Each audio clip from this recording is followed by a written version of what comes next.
Assalamu alaikum everyone. I'm Urusa Miraj. I am currently working as head of human resources, which we call at Jaffer Group People and Culture Department, as well as looking after corporate communication. I'm here to share some very interesting stories that we have come to realize at Jaffer Group.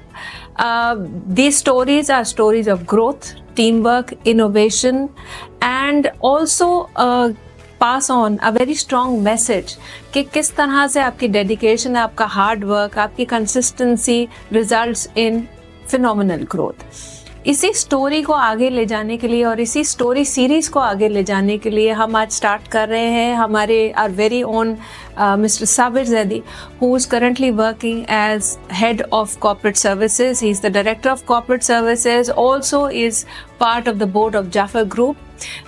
जहाँ तक उनकी education का सवाल है, he is a fellow chartered management accountant और इसके साथ साथ उन्होंने काफ़ी एडवांस मैनेजमेंट स्टडीज़ के कोर्सेज़ किए हुए हैं, जो कि इंटरनेशनली भी, लोकली भी, from LUMS, from Switzerland, from institute of management development. इस तरह के कोर्सेज़ भी अपनी जर्नी के अंदर किए हैं to develop and grow himself as a general management professional. Besides that, उनका ज़्यादातर जो करियर जाफर ग्रुप में रहा है, which started from 1994, spans across various functions, but primarily focused वो रहे हैं फाइनेंस के, financial analysis, financial planning, budgeting, और इसके साथ साथ उन्होंने बिजनेस के भी काफ़ी एरियाज देखे हैं। इस वक्त वो एक जो हमारी सर्विसेज सेगमेंट है, कॉर्पोरेट सर्विसेज, उसको हेड कर रहे हैं। So I welcome Sabir Zaidi to this very series where we are starting our journey to showcase wonderful stories at Jaffer Group. So welcome Sabir साहब। तो साबिर साहब, पहला सवाल मेरा आपसे ये है कि how was your journey in Jaffer group, क्योंकि आपकी बड़ी लंबी जर्नी रही है of all the other people, तो आपकी जर्नी के बारे में थोड़ा आपकी जुबानी सुनिए। Okay, so my journey started June 1994. In fact, I do remember the date as well, 12 जून 93 में हमने मास्टर्स किया M.Com with major in finance, and I also did postgraduate diploma in computer information sciences. तो उस वक्त भी ख्वाहिश यही थी कि although my degree is related to finance and accountancy, but I didn't want to be a bookkeeper as an accountant. So I had this opportunity in Jaffa where the opening was of a financial analyst. So I had applied it and I had got with rigorous testing. और उस वक्त के जो general manager finance थे, उन्होंने मुझे 3 घंटे का टेस्ट उसी वक्त दिया, बिकॉज मास्टर्स में हम जो असाइनमेंट्स करते हैं उसमें जो लिस्टेड कंपनीज हैं उनके जो फाइनेंशियल स्टेटमेंट्स, जिसमें balance sheet, income statement, ratios वगैरह काम करना होता है, उस पर कॉमेंट्री लिखते हैं। When I showed this assignment, और in fact I remember Hino Park Industries का वो assignment था, तो उनका comment ये था कि ये मुझे कैसे पता कि ये तुमने लिखा, किसी से भी लिखा सकते हैं, so we'll put you into real test। तो उसी वक्त जब इंटरव्यू तो उन्होंने कर लिया, लेकिन साथ एक बैलेंस शीट लिस्टेड कंपनी की पकड़ा दी कि जी इसके रेशोज कैलकुलेट करो और इस पे एनालिसिस लिख के दो। So I did that and then you were hired. Yes, then I was hired. And how old were you then? 24 years. All right, interesting. Yeah, तो ये कहना गलत होगा कि जाफर आपकी पहली मोहब्बत थी और अभी तक आखिरी लग रही है? पहली है, आखिरी नहीं है, क्योंकि दूसरी हुई, एक हादसा पेश आया। अच्छा, 2000 में शादी भी हो गई, तो दूसरी मोहब्बत हुआ। हालांकि वो अरेंज थी, लेकिन इवेंचुअली फिर मोहब्बत हो ही जाती। Okay wonderful. सो तो है ना, जाफर आपकी पहली मोहब्बत? जी बिल्कुल है। ओके सो या कंटिन्यू विद योर जर्नी। सो 94 में जब मैं ऑन जॉब आया तो उस वक्त मेरी प्लेसमेंट कॉर्पोरेट फाइनेंस में थी, और जिस तरह से ग्रुप पोजीशन था, कॉर्पोरेट फाइनेंस की जिम्मेदारी पूरे ग्रुप की थी। सो आई वुड से अगेन जो मुझे अपॉर्चुनिटी मिली, डे 1 से पूरा ग्रुप का एक्सपोजर मिला, पूरे ग्रुप के फाइनेंशियल्स डे 1 से ओपन हुए, और चूंकि मैं फाइनेंशियल एनालिसिस लिखता था, करता था, तो उसी वक्त से ही मेरा एक्सपोजर मैनेजमेंट कमेटी के साथ हो गया, और 1 आध साल में बोर्ड से हो गया। और बोर्ड में आप समझ लें कि 6 के 6 डायरेक्टर्स, क्योंकि कोई ना कोई बिजनेस देखते थे, तो उनसे एक तरह का 1-to-1 इंटरेक्शन भी हुआ। सो आई वुड से कि डे वन से मेरा एक्सपोजर जो है वो टॉप नॉच केडर से हुआ, जिसमें जनरल मैनेजर फाइनेंस थे, मैनेजमेंट कमेटी थी, बोर्ड ऑफ डायरेक्टर्स थे। सो आपका जो इंटरेक्शन रहा स्पेशली सेठों के साथ, क्योंकि हमारे यहाँ पाकिस्तान में एक ये थॉट है कि सेठ के साथ काम करना बड़ा मुश्किल है, तो आपका एक्सपोजर कैसा रहा सेठों के साथ? अच्छा थोड़ा सा देखिए, ये जानना बड़ा ये एक मिथ है। कम से कम इस कंपनी के सेठ जो मैंने देखा झूठ पसंद नहीं करते। गलती हुई है बता दें, फैक्चुअल बात करें। और मैं जिस वक्त मैंने ज्वाइन किया था तो मुझ में बनावट कोई भी नहीं थी। काफ़ी मैं वैसे रूड होता था और फैक्ट्स स्टेट करता था। कभी मैंने कोई बात घुमाई नहीं है। So the career, in fact everything in my job, the entire work was straightforward, based on facts, and अप्रिसिएशंस मिले? मैं इनफैक्ट ये बता दूं कि 2 साल के अंदर मेरी प्रमोशन हो गई और कुछ मेरी जिम्मेदारी और बढ़ी, जिसके अंदर मुझे कुछ ट्रांजैक्शनल प्रोसेसिंग भी करनी थी। तो दो भाई, नासिर जाफर साहब और हामिद जाफर साहब, जो उस वक्त रूहें रवां थे, और हामिद जाफर साहब उस वक्त चीफ एग्जीक्यूटिव भी थे, और चूंकि वो फरीद जाफर के गार्डियन भी थे, तो share holding point of view से समझ लें कि 75% की वो नुमाइंदगी कर रहे। तो मुझे उस वक्त एक इंस्ट्रक्शंस आई कि जी ये पैसे ट्रांसफ़र करने, और मेरा शुरू का ही कैरियर था, लेकिन मैंने हिम्मत पकड़ के ये कह दिया कि भाई जो कंपनी की पॉलिसी है उसके हिसाब से ये आप अकेले नहीं करवा सकते, मुझे एक और शेयर होल्डर की अप्रूवल दिलवाएं। तो वहीं से अंदाज़ा हो गया कि वो झड़क सकते थे कि भाई तुम कौन हो, हमारे पैसे हैं, बट दे अप्रिशिएटेड इट। उन्होंने कहा भाई this chap has the candour to at least stand up and say that something is not going by the book. So policy ये कहती है, and they didn't mind it, they encouraged it, they appreciated it, और उसका नतीजा ये हुआ कि कुछ अरसे में यहाँ पे एक इंटरनल कंट्रोल डिपार्टमेंट बना। It was created for me, और आज भी अगर आप बहुत सारे डॉक्यूमेंट्स उठाएं तो उसमें आपको मेरा नाम नजर आएगा जी, प्रिपेयर्ड बाय साबिर ज़ैदी। सो काफ़ी सारी पॉलिसी सिस्टम्स को लिखना, थर्ड पार्टी के साथ काम करना, ये जो वो मैंने उस वक्त एक स्टेप लिया, वो आज तक चल रहा है। वो जुर्रत दिखाई और उसको उन्होंने एक्नॉलेज किया, जिससे फिर एनकरेजमेंट होती है कि okay you have to carry along. अच्छा साबिर साहब, दूसरे सवाल की तरफ आ जाते हैं। जर्नी तो आपने अपनी बता दी। आई बिलीव, और आपकी बातों से भी सुन के अंदाजा हुआ कि आपने कई तरह के चेंजेस आते रहे ओवर द पीरियड, चेंजेस आते भी रहे और ग्रुप रिसेप्टिव भी रहा। आपने किस तरह से चेंज को एम्ब्रेस किया? अगर कोई 1-2 एग्जांपल्स आप शेयर करें हमारे साथ कि ऐसे क्या ट्रांसफॉर्मेशंस आए? देखें, शुरू से ही जैसे मैंने आपसे कहा कि मैंने 1993 में मास्टर्स के साथ डिप्लोमा किया कंप्यूटर इंफॉर्मेशन साइंसेज में। सो ये मुझे अंदाज़ा था उस वक्त कि कुछ जॉब्स जो हैं वो रिडंडेंट होने वाली हैं। और ये उस वक्त की बात मैं बता रहा हूँ जब एक कंप्यूटर ऑपरेटर अलग हुआ करता था हर डिपार्टमेंट में। लोग जो हैं वो अपना काम करते थे और उसको ऑपरेटर को ही कह देते थे यार इसको एक्सेल में बना दो, वर्ड में बना दो। तो और उस वक्त ये अंदाज़ा था कि आगे चल के ये चीज़ें मर्ज हो जाएंगी और हर आदमी को अपना कंप्यूटर रिलेटेड काम खुद करना पड़े। तो ये वहाँ से वबा चल रही है। जी, जब वहाँ से वबा चल रही है। और तब्दीली के हवाले से 94 गो के इस कंपनी में कंप्यूटराइजेशन थी लेकिन आइसोलेटेड थी। एक MIS डिपार्टमेंट होता था और उस पे वैक्स सिस्टम एक चलता था। उसकी प्रोग्रामिंग में जनरल लेजर था और जनरल लेजर के अंदर ओपनिंग बैलेंसेस भी डालने पड़ते थे। इतना आइसोलेटेड सिस्टम था। वेरिएंस रिपोर्ट इस इदारे में मैंने जब से आँख खोली 94 से जब से चल रही।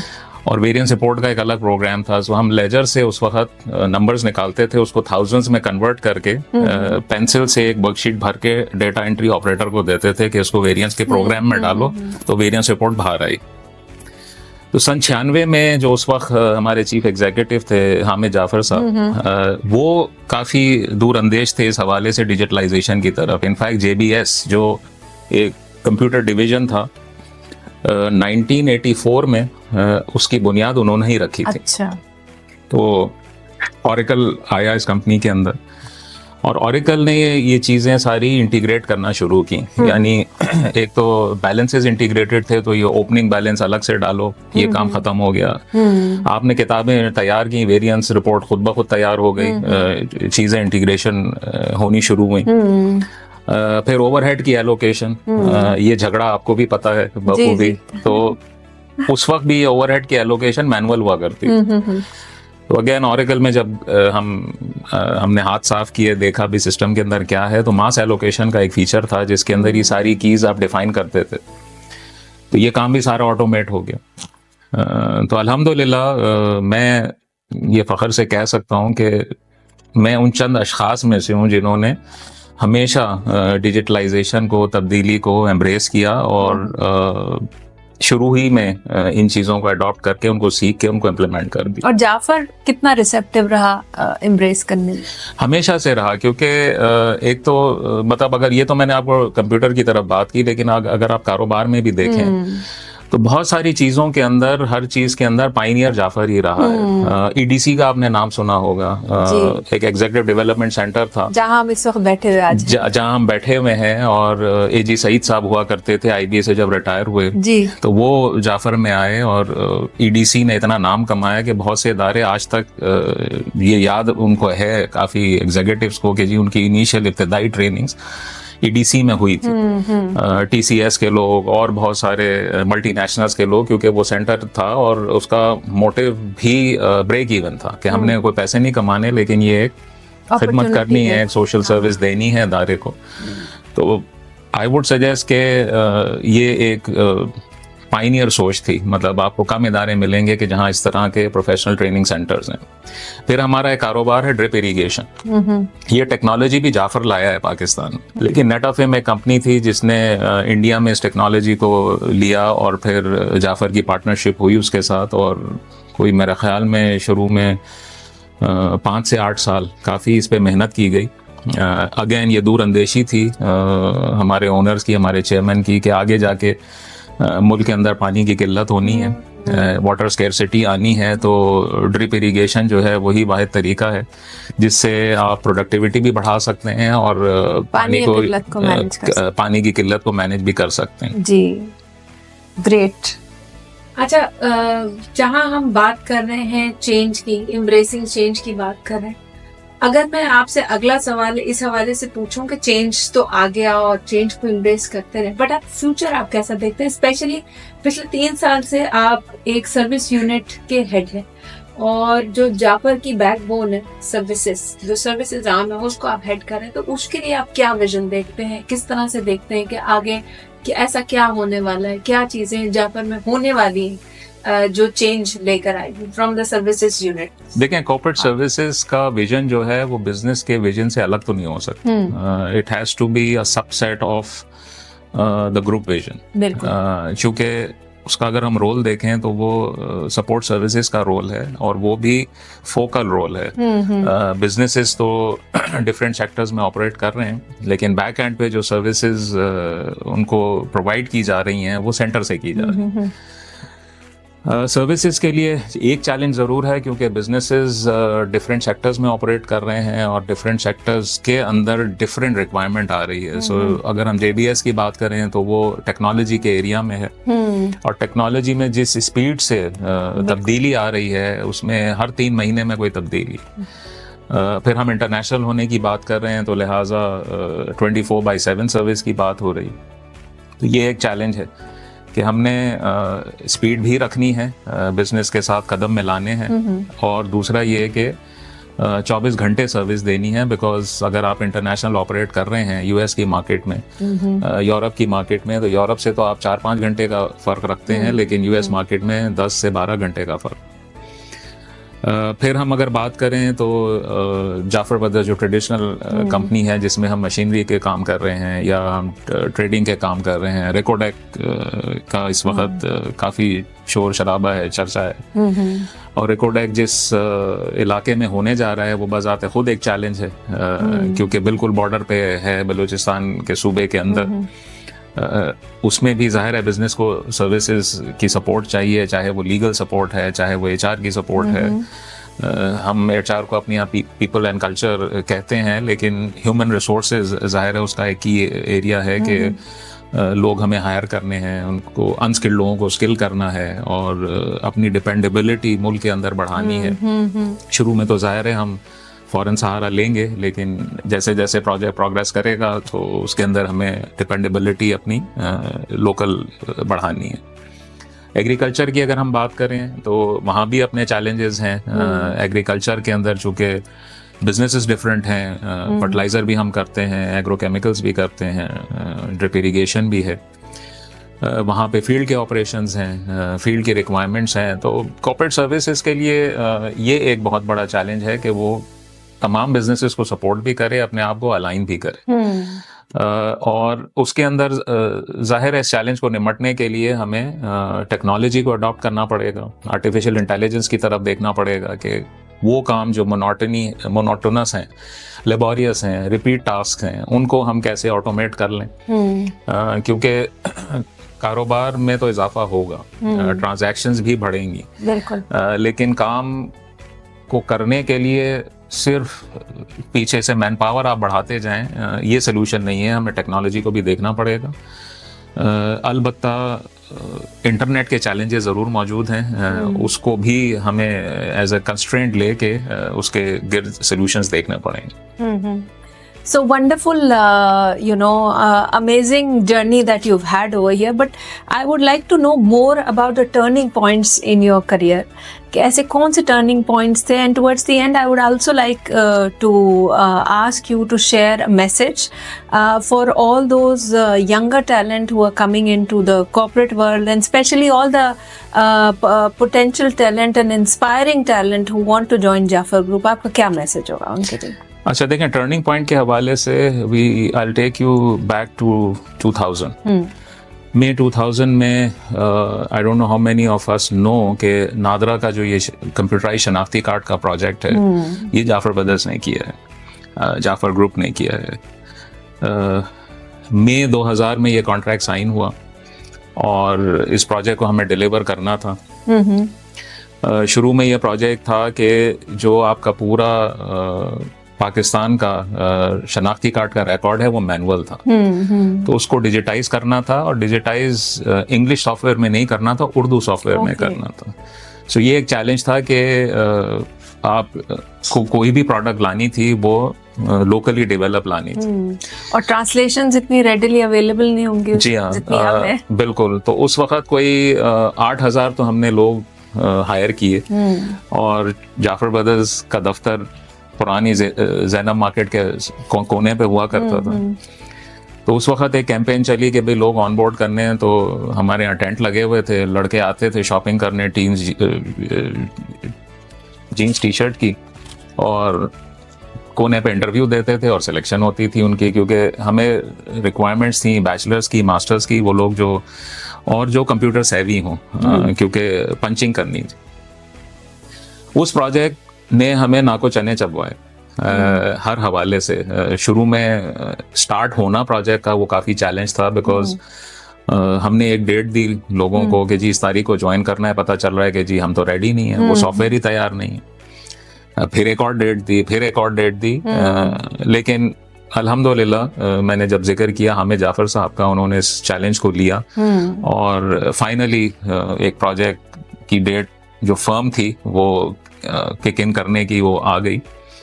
ये तारिक रोड पे जो डॉल्मेन सेंटर है, जहाँ इस वक्त फूड कोर्ट है ऊपर, ये उसकी साइट थी। और हमने उसको हायर किया। 900 वहाँ कंप्यूटर थे और 3 शिफ्टों में काम होता था, तो 2700 अफराद हो गए। ठीक है। और वो साउंड मुझे आज तक याद है कि जब बिल्कुल साइलेंस होता था और 900 कीबोर्ड से डेटा पंच हो रहा है, तो वो जो क्लिक क्लिक क्लिक क्लिक की आवाज आती थी। In fact I think at that time it was the largest site in Asia, जहाँ से डाटा पंच इन हो रहा है। और उसके ऊपर एक पूरा प्रोसेस था कि डेटा एंट्री ऑपरेटर्स के ऊपर QC ऑपरेटर्स थे, फिर सुपरवाइजर्स थे। अच्छा, उस वक्त इंटरनेट भी इतना बहुत ज़्यादा अवेलेबल नहीं था, इतनी अच्छी क्वालिटी नहीं थी, तो डाटा उस वक्त टेप कार्ट्रिजेस में लिया जाता था और कोरियर के जरिए इस्लामाबाद दिया Oh जाता my था। God. नेक्स्ट मॉर्निंग वो इस्लामाबाद पहुंचता था और नादरा की टीम उसको अपलोड करती थी और वो ओके करती थी या हमें बताती थी कि ये डाटा ठीक नहीं है या ठीक है। तो ये डेली का रूटीन था और लगभग कोई 8 महीने ये रूटीन रहा। तकरीबन कोई 6.5 करोड़ अफराद का डाटा इस तरह डिजिटलाइज हुआ। माशाल्लाह। अब आप सोचें उस प्रोजेक्ट के अंदर जो चैलेंजेस थे वो क्या थे। वो चैलेंजेस एडमिनिस्ट्रेटिव तो थे ही, अकाउंटेंसी के हवाले से थे, उन लोगों को तनख्वाहें देने के हवाले से थे। ये मैं उस वक्त की बात कर रहा हूँ जब IBFTs नहीं थे, चेक्स बनते थे। Oh my God. अच्छा, और अटेंडेंस भी आपको 30 तारीख को चाहिए और चूंकि नादरा के पीछे आर्मी भी थी तो काफ़ी स्ट्रिक्ट उनकी ये रिक्वायरमेंट थी कि जी तनख्वाह तो हमें 7 तारीख तक देनी है। अब आपके पास वर्किंग डे रह गए 7, जिसमें अटेंडेंस भी आनी है, अटेंडेंस प्रोसेस भी होनी है, चेक बनने हैं। सो उस वक्त हमने चेक डिजिटाइज करवाए, कंप्यूटराइज करवाए ओके। और साइनिंग होनी है लगभग 8,000 चेकों की। तो हमने फिर एक पूरी टीम तश्कील दी, रातों को 2-2, 3-3 बजे बैठ के ये सारे चेक्स साइन होते थे, फिर साइटों पे रवाना किए जाते थे। एक साइट इस्लामाबाद में थी, वो तकरीबन 400 नोट्स की थी, वहाँ पे भी 24 घंटे काम हो रहा था। और एक साइट लाहौर में थी जो 400 नोट्स की थी। तो ये तीनों शहरों के अंदर इस तरह का ग्रैंड ऑपरेशन चल रहा था। और उसी प्रोजेक्ट से 2 और सब प्रोजेक्ट्स निकले। तो जब वो लिस्टें तैयार हो गई, अब वो लिस्टें लोगों तक गई और लोग डाटा चेंज हो गया। सो कोई नकल मकानी कर गया, 8 महीने के दौरान एड्रेस चेंज हो गया। तो अब जरूरत पेश आई कि जिस एड्रेस को चेंज करना है। तो एक प्रोजेक्ट आया अपडेशन का, उसके लिए एक और साइट ली गई, उसके लिए मजीद लोग हायर किए गए। और उसी के बाद फिर इलेक्शन का प्रोसेस शुरू हुआ तो इलेक्टोरल रोल्स की रिक्वायरमेंट आई कि जी हमें वोटर्स लिस्ट भी चाहिए। तो एक और प्रोजेक्ट आया जिसको हम प्रिंटिंग ऑफ इलेक्टोरल रोल्स का नाम दिया गया। और उसमें जीरोक्स की उस वक्त हमारे पास एजेंसी हुआ करती थी। तो जो मशीन हमने यहाँ मंगा के दी वो DP 180 मॉडल था। DP मतलब डुप्लेक्स प्रिंटिंग 180 पेजेस पर मिनट। तो इस स्पीड से वो सारा डाटा प्रिंट होता था, फिर वो मुख्तलिफ लोगों के घर पहुँचता था और इस तरह वो सारी डिजिटलाइजेशन हुई। सो कहने का मकसद ये है कि उस प्रोजेक्ट ने जितना हमें रगड़ा और जितना हमें कुंदन बनाया हर हवाले से, चाहे वो एडमिनिस्ट्रेटिव थे, चाहे वो अकाउंटेंसी के मसले थे, चाहे वो फंड मैनेज थे, चाहे वो टेक्नोलॉजी के सॉल्यूशंस थे। तो आपके लिए भी वो टर्निंग पॉइंट ही था? One of the turning point. लेकिन ज्यादातर मेरा रोल वहाँ पे फाइनेंस से रिस्ट्रिक्टेड था। और ये जो बाकी मैंने सारी मालूमात दी, चूंकि हम कोर टीम का हिस्सा थे, तो उस वक्त पता चलता रहता था कि दूसरे फंक्शंस में या दूसरे एरियाज में क्या चैलेंजेस हैं। दूसरा टर्निंग पॉइंट जो ज्यादा अहम है, ये तकरीबन है जिस वक्त मैं गया था एक बिजनेस यूनिट में, उसका जो कस्टमर सर्विस का फंक्शन था उसको हेड करने। तो उसी दौरान ग्रुप में हम चूँकि सोशल सर्विसेज भी करते हैं और एक हॉस्पिटल को सपोर्ट करते हैं, मुर्शिद हॉस्पिटल, तो वहाँ के एडमिनिस्ट्रेटर के तौर पे मुझे सेकंडमेंट पे भेजा गया। तो पहले तो मैं बड़ा परेशान था कि भाई अस्पताल में तो डॉक्टर्स और ये सब हैं। तो मुझे अगेन जो ओनर्स थे और जो डायरेक्टर्स थे उन्होंने कहा कि नहीं, वो तो जनरल मैनेजमेंट का काम है। अब जब मैं अस्पताल में गया तो कम से कम 20 से 25 डिपार्टमेंट मुझे रिपोर्ट कर रहे थे, जिसमें नर्सिंग भी थी, स्कूल ऑफ नर्सिंग भी है, लेबोरेटरी भी है, फार्मेसी भी है। वो जो एक्सपोजर सामने आया, आई वुड से कि that was a turning point, because उसने बहुत कुछ सिखाया, क्योंकि इन डेप्थ जाना पड़ा चीज़ों के अंदर, चैलेंजेस को हैंडल किया। और वहाँ पे जाके जो कस्टमर है वो तो टेबल पे आ गया। मतलब हम अगर कंपनी में देखें तो हम इस दफ्तर के अंदर कस्टमर से इंटरैक्ट नहीं करते। कस्टमर तो अपने कहीं ऑफिस में बैठा है, शादो नादिर ही कस्टमर चल के आता है। तो वहां पे तो कस्टमर पेशेंट है या पेशेंट का अटेंडेंट है। और डिसीजन मेकिंग इतनी फास्ट है और आपके पास कोई चारा नहीं है। चाहे आपने देखें, डिसीजन सही या गलत हो सकता है। आप डिसीजन लेते हैं इंफॉर्मेशन की बुनियाद पे, डाटा की बुनियाद पे, बहुत सारी कैलकुलेशन के बुनियाद पे। कभी कभार आप डिसीजन नहीं भी लेते, टाइम बाय करते हैं। लेकिन अस्पताल एक ऐसा शोबा है जहां आपके पास टाइम नहीं है, आपको डिसीजन लेना है, क्योंकि आप इंसानी जिंदगी से वाबस्ता चीजें हैंडल कर रहे हैं। और उस वक्त अगर हालात ख़राब हैं मसलन और किसी पेशेंट का कोई क्रिटिकल स्टेज चल रही है तो आपको ये सारी चीज़ें मैनेज करनी होती थी कि किस डॉक्टर को लाना है, क्या करना है, क्या नहीं करना है, कोई दवा ख़त्म हो गई है, कोई लाइफ सेविंग ड्रग चाहिए। तो वो जो एक एक्सपोजर था मेरा ख्याल में उसने बहुत सिखाया और काफ़ी उसने रेजिलियंस भी दी, पेशेंस भी दिया। कि चीज़ें, मेरा नहीं ख्याल है इससे ज़्यादा चैलेंजिंग और इससे ज़्यादा टफ हो सकती है कि जब आपकी डिसीजन मेकिंग का ताल्लुक किसी एक नहीं कई लोगों की जानों से। अच्छा, फाइनली आप ये बताइए आपका मैसेज क्या होगा, your final thoughts on specially the younger talent who are coming into the market as well as those who are inspiring to come to Jaffer group. Okay, देखें जो भी यंगस्टर्स आ रहे हैं ग्रुप के अंदर उनके लिए मेरा मैसेज ये होगा कि एक तो फोकस अपना वो काम पे ज़रूर रखें, ग्रोथ उसके साथ साथ आती है, मेंटोरशिप ज़रूर वो करें। मेरी अपने करियर के अंदर भी 2 मेंटोर्स रहे और जब भी मैं फंसता था ऐसे मौक़ों पे, मिसाल के तौर पे मेरी लाइन फाइनेंस की थी लेकिन मुझसे ये कहा गया कि मैंने बिजनेस ऑपरेशंस में जाना है। तो 3 रातें तो मैं सो नहीं सका कि ये मुझसे क्या तकाजा हो रहा है। एक तरह से पेट में दर्द भी हो रहा था, क्रैम्प्स पड़ रहे थे सोच के कि ये मेरी डिग्री फाइनेंस की है, मेरा प्रोफेशन फाइनेंस का है, लेकिन मैं ऑपरेशन में कैसे जाऊँ। लेकिन उस वक्त जो भी मेरे यहाँ मेंटोर थे माजिद लतीफ़ साहब, उन्होंने अपना किस्सा सुना है कि भाई बाय डिफ़ॉल्ट तो मैं कंप्यूटर इंजीनियर हूँ और ये जो तो राही है ये उनके करियर में भी आई। उनको भी ऑप्शन मिला कि जी जनरल मैनेजमेंट की तरफ आप जाएं। तो उन्होंने कहा मैं समझ सकता हूँ तुम्हारी क्या कैफियत है क्योंकि मैं गुजर चुका हूँ। लेकिन उन्होंने यही एडवाइस किया कि भाई अगर तुमने अपना कैरियर बनाना है, जनरल मैनेजमेंट की तरफ जाना है, क्योंकि बात यह है कि एक सब्जेक्ट एक्सपर्ट एक जगह जाके ठहर जाता है। अगर आप जनरली नज़र दौड़ाएं तो जो लोग भी सीईओज हैं बोर्ड पे बैठे हैं वो ज़्यादा जर्नलिस्ट हैं क्योंकि उनको हर एरिया मतलब अपने सब्जेक्ट की तो ग्रिप है लेकिन दूसरे एरियाज़ का भी पता होना चाहिए। तो वो शोबा जनरल मैनेजमेंट, आप अस्पताल में भी चले जाएं, डॉक्टर सर्जरी करेगा लेकिन अस्पताल की मैनेजमेंट के लिए आपको लीगल भी पता होना चाहिए, टेक्नोलॉजी भी पता होनी चाहिए, HR का भी पता होना चाहिए। तो ये मेंटोरशिप बहुत काम आती है करियर में। ऐसे पॉइंट्स आते हैं जिस वक्त आप कंफ्यूज होते हैं कि मैंने क्या करना है। तो स्पेशलाइजेशन के दौर में, क्योंकि आज का ज़माना तो स्पेशलाइजेशन में बिलीव करता है, तो how can one balance specialisation and becoming a generalist at the same time? देखें एक वक्त ऐसा आता है करियर में कि आप को जनरल मैनेजमेंट की तरफ भी ध्यान देना पड़ेगा। कोशिश करें दोनों को साथ चलाएं। सब्जेक्ट एक्सपर्ट तो अगर आप हैं, आपकी एक्सपर्टीज़ है, अगर आप इस वक्त जितनी भी टॉप नॉच कंपनीज देख लें तो उनके जितने भी CEOs हैं क्या वो बैठ के खुद टेक्नोलॉजी बना रहे हैं? वो तो नहीं बना रहे, वो तो सब्जेक्ट एक्सपर्ट ही कर रहे हैं। जो लोग एक्सेल कर रहे हैं वो ज़्यादा जनरल मैनेजमेंट की तरफ हैं और उसी तरह उनका करियर आगे प्रोग्रेस करता है।